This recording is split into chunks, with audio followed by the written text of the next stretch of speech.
नमस्कार दोस्तों, आज हम लोग उपस्थित हैं बीपी सिन्हा, वरिष्ठ अधिवक्ता जो सिविल के थे, जाने माने हस्ताक्षर थे हमारे सिविल कोर्ट के, और वो नहीं रहे। आप सभी उसमें सम्मिलित भी हुए थे। कुछ बीमारी की वजह से मैं नहीं आ पाई थी, लेकिन आज मैं उनके घर पे आई तो उनकी जो बेटी है संगीता जी, जो हम लोग के साथ ही हैं, तो आज बहुत अच्छा लगा। बस एक ही चीज़ खल रही थी कि सिन्हा साहब काश उस कुर्सी पे विराजमान होते। और आज मैं उनके चेंबर, उन्होंने जो पूरी ज़िंदगी वकालत की, तो मैं उसको दिखाऊंगी। तब फिर मैं संगीता जी से बात करती हूँ। तो एक वकील की जो मेहनत होती है और जो विद्या साथ में होती है वकालत की, वो एक गहने की तरह सहेज कर रखता है और वही उसका गहना होता है। तो आप सब देख सकते हैं कि कितनी पुरानी किताबों को सजाकर सुंदर से, आज हम लोग के बीच सर नहीं है बीपी सिन्हा साहब, लेकिन सजा कर रखा हुआ है। और यहाँ पर एक समय उनकी पूरी 100 साल की जो जीवन यात्रा है, उसमें विधि व्यवसाय से जुड़े लोगों को न्याय भी दिलाया होगा। और अब मैं संगीता जी से बात करूँगी, जो उनकी उत्तराधिकारी हैं, विधि उत्तराधिकारी। संगीता जी क्या कहना चाहेंगी? अभी पिताजी गुजर गए, हम लोग को दुख भी है, लेकिन जीवन ऐसा होता है कि सभी को आना है जाना है, परम सत्य वही है। तो विधि के क्षेत्र में जो उनकी उपलब्धता है, उसको लेकर आप बताइए।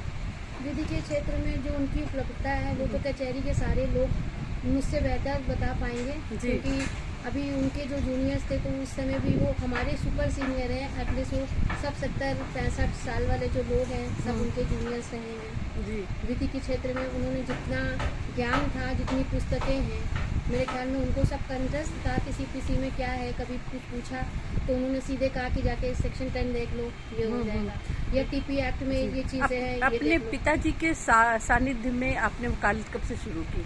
हमने 2017 से उनके सानिध्य में वकालत शुरू की, और उनसे तो जो ज्ञान मिलता था वो मिलता ही था।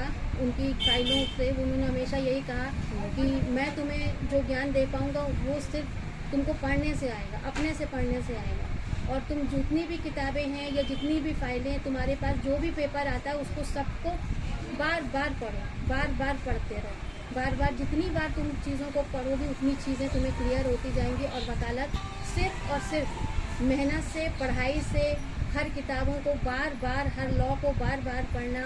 और जो भी ये किताबें आती हैं, रूलिंग्स वाली मंथली किताबें आती हैं, जो पहले से कानून की किताबें थी, उसके अलावा जो नए फैसले होते रहते हैं, जिसमें नई रूलिंग्स आती हैं, उनको भी बार बार उनका अध्ययन करना चाहिए।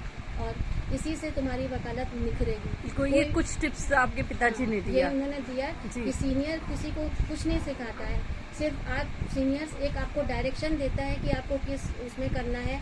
उसकी ड्राफ्टिंग आप देख सकते हैं, उसने क्या ड्राफ्ट किया, या जब वो जिरह कर रहे हों, जब बहस कर रहे हों, तो ये आप टेक्निक्स देख सकते हैं। लेकिन जो असली ज्ञान वकालत का है, वो सिर्फ और सिर्फ पढ़ने से आता है। स्टडी स्टडी एंड स्टडी, ये उनका मूल मंत्र है। बिल्कुल, बहुत सही बात कही। और क्योंकि मैं भी बहुत ही सिन्हा साहब के उसमें रही और मैंने देखा है, अदालतों में उनको बहस करते हुए देखा, और न्याय भी प्रक्रिया में भी उनको मैंने देखा डैश पे, जिस अंदाज में वो बहस करते थे, बोलते थे और शिरकत करते थे। महिलाओं के लिए क्या कुछ नज़रिया था, आप बता सकती हैं कि महिला है तो सिविल की प्रोसीडिंग को, क्योंकि अक्सर होता क्या है कि जब न्यायालय में आप आइए तो सिविल सूट लड़कियों को नहीं मिल पाते हैं, तो वो उसके पीछे रीजंस होते हैं कि जो सिविल प्रक्रिया है थोड़ी जटिल प्रक्रिया है। तो ये लेकर कभी आपने महसूस किया, या आपके पिताजी ने कुछ ऐसा कुछ नज़रिया आपसे शेयर किया?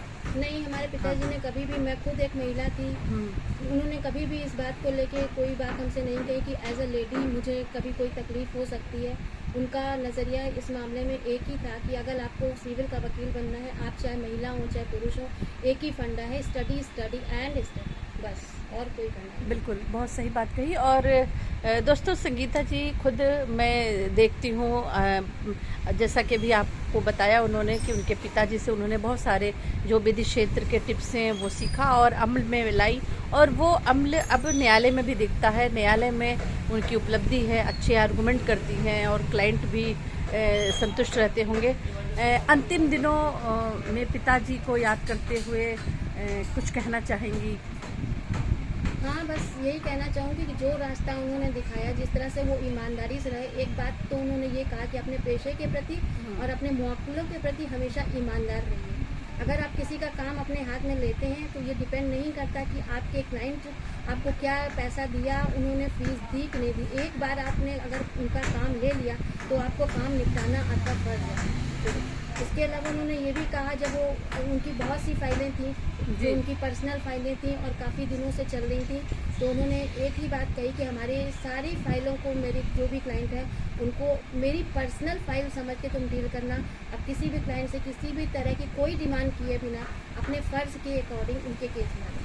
बिल्कुल, बहुत सही बात कही आपने कि मैंने देखा भी है संगीता जी की जो हमारे अगली पीढ़ी, जो पिछली पीढ़ी है, वो इस नैतिकपूर्ण जो वो है, जो सोच है, इसी सोच से उनका व्यक्तित्व भी कहीं न कहीं अदालतों में दिखता था। उनके जो समाज के जो क्लाइंट लोग आते थे उनके अंदर भी दिखता था कि वो इसी को लेकर तारीफ़ करते थे कि फलाने वकील ने ऐसे कहा।